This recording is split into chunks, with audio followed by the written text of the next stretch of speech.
Premier livre de Samuel, chapitre 23. On vint dire à David, « Voici, les Philistins ont attaqué Keïla, et ils pillent les airs. » David consulta l'Éternel en disant, « Irai-je et battrai-je ces Philistins ?»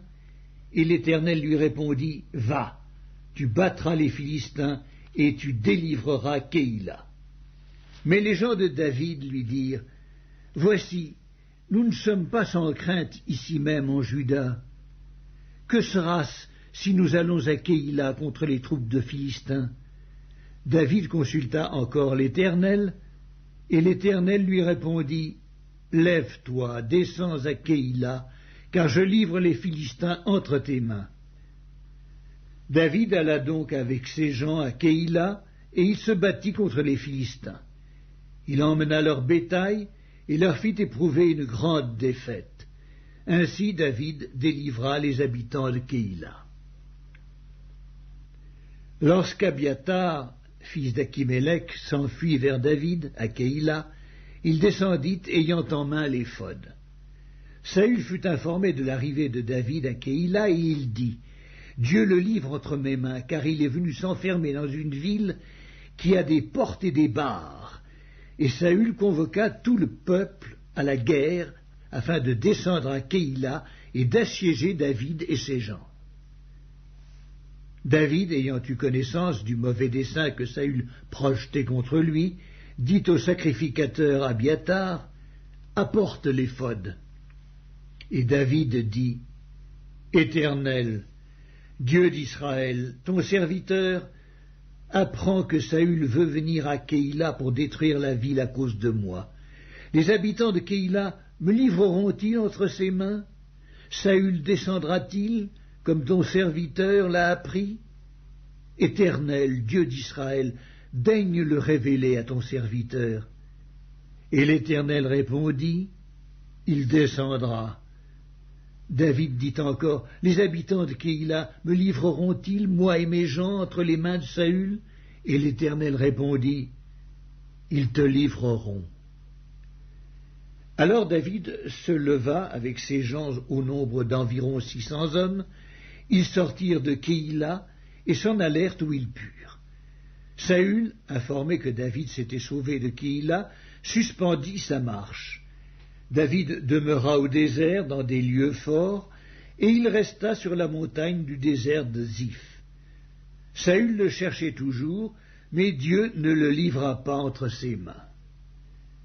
David, voyant Saül en marche pour attenter à sa vie, se tint au désert de Ziph dans la forêt. Ce fut alors que Jonathan, fils de Saül, se leva et alla vers David dans la forêt. Il fortifia sa confiance en Dieu et lui dit, « Ne crains rien, car la main de Saül, mon père, ne t'atteindra pas.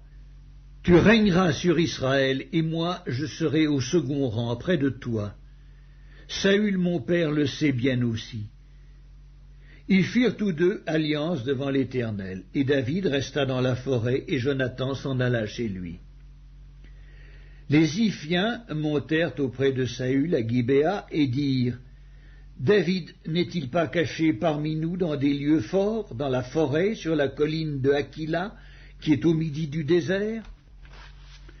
Descendons au roi, puisque c'est là tout le désir de ton âme, et à nous de le livrer entre les mains du roi. » Saül dit, « Que l'Éternel vous bénisse de ce que vous ayez pitié de moi. Allez, je vous prie, prenez encore des informations pour savoir et découvrir dans quel lieu il a dirigé ses pas et qui l'y a vu, car il est, m'a-t-on dit, fort rusé. Examinez et reconnaissez tous les lieux où il se cache, puis revenez vers moi avec quelque chose de certain, et je partirai avec vous. S'il est dans le pays, je le chercherai parmi tous les milliers de Juda. » Ils se levèrent donc et allèrent à Ziph avant Saül. David et ses gens étaient au désert de Maon, dans la plaine au midi du désert. Saül partit avec ses gens à la recherche de David, et l'on en informa David qui descendit le rocher et resta dans le désert de Maon. Saül, l'ayant appris, poursuivit David au désert de Maon. Saül marchait d'un côté de la montagne et David avec ses gens de l'autre côté de la montagne.